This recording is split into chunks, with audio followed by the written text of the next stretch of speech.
Assalamualaikum warahmatullahi wabarakatuh. Perkenalkan, nama saya Ratri Novita Lestari dengan NIM D1B0 2012. Nah, di sini saya akan menjelaskan tentang ceramah yang telah saya review dan telah saya rangkum. Nah, di sini manusia tugasnya membisik bumi dan mendengarkan langit. Ayat yang sering kita bahas saat Isra Mi'raj ialah surah Al-Isra. Ayat 1 terutama yang diapit oleh 3 ayat yang biasanya disebut sebagai 3 serangkai. Allah mendemonstrasikan bagaimana sebuah serangga kecil bisa menciptakan sarang yang besar dan madu. Nah, lebah madu ini menjadi penyembuh penyakit, kata Rasulullah. Madu ini juga bisa menyembuhkan berbagai macam penyakit. Nah, di samping itu juga serangga lebah ini juga mirip dengan serangga kecil yaitu lalat. Tapi lalat menghirup bau busuk tetapi lebah mencari harum manis dan menyumbangkan obat. Salah satu bukti Allah betul-betul sebagai Maha Kuasa dan Maha Pencipta, makanya itu disebut sebagai intelektual. Disebut surah Al-Isra sendiri bisa dijelaskan oleh akal, yaitu yang bergaris horizontal, di mana Nabi Muhammad berdakwah dari Mekah ke Madinah.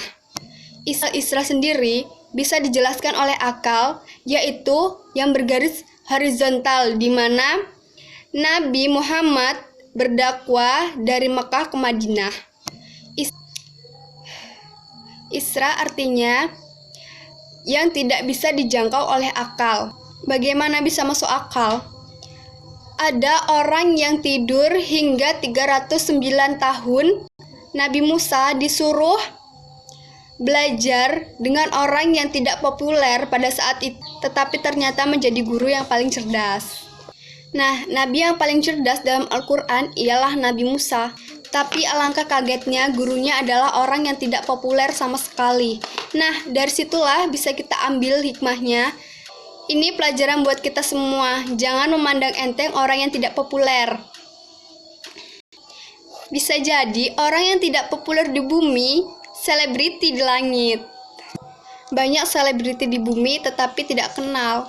Nah, justru orang-orang yang tidak populer malah ahli-ahli permukaan. Disuruh tarik ke bawah, tarik ke atas, bahkan sampai ke akarnya. Nah, disitulah mahasiswa yang sejati menelusuri hingga sampai ke akar-akarnya. Jika suatu surat diawali dengan Subhana, yang artinya Maha Sucian, ada sesuatu yang tidak bisa dijangkau oleh akal, tapi harus melalui keyakinan. Isra Mi'raj bukan untuk Nabi Muhammad saja. Allah mengatakan bahwa siapa yang merasa hamba terhadap Tuhan, ia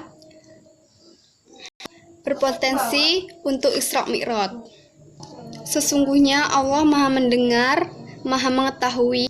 Jika kita meminjam mata Allah untuk melihat dan mendengar, jadi Al-Quran itu adalah undangan dari Allah dan tiket untuk menuju pulang kampung atau masuk ke surganya Allah. Barang siapa yang mengamalkan Al-Quran, jika mereka berpulang ke kampungnya, ke rahmatullah, entah itu masuk surga atau masuk neraka. Dan terima kasih, sedikit penjelasan dari saya. Bila banyak kurang dari kata-kata saya, mohon maaf. Wassalamualaikum warahmatullahi wabarakatuh.